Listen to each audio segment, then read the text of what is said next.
Hey everyone! In this video, I'm gonna tell you how I got my first freelance web dev client.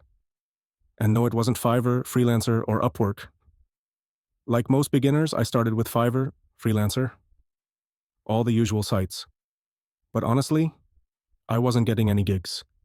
Zero. Nothing. I was just sending proposals and hearing crickets. Then I tried something different. Reddit. I found some groups like r/startups, r/entrepreneur, and I just posted, hey, I can build a website if anyone needs help.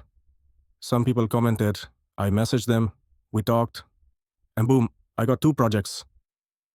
Both clients were from India. One paid me 2,500 Indian rupees, and the other paid 5,000 Indian rupees, all within the first 10 days. Not huge money, but for me as a beginner, it felt amazing. Then college restarted, and yeah, I kinda stopped freelancing after that. But that little success gave me a huge confidence boost.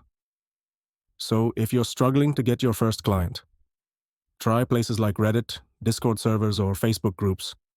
Don't just rely on Fiverr or Upwork. Put yourself out there. Talk to people, that's what worked for me. Alright, that's it for this one. If you liked this video, give it a like, drop a comment, and subscribe for more freelance and dev content. Peace out, 2 fingers up.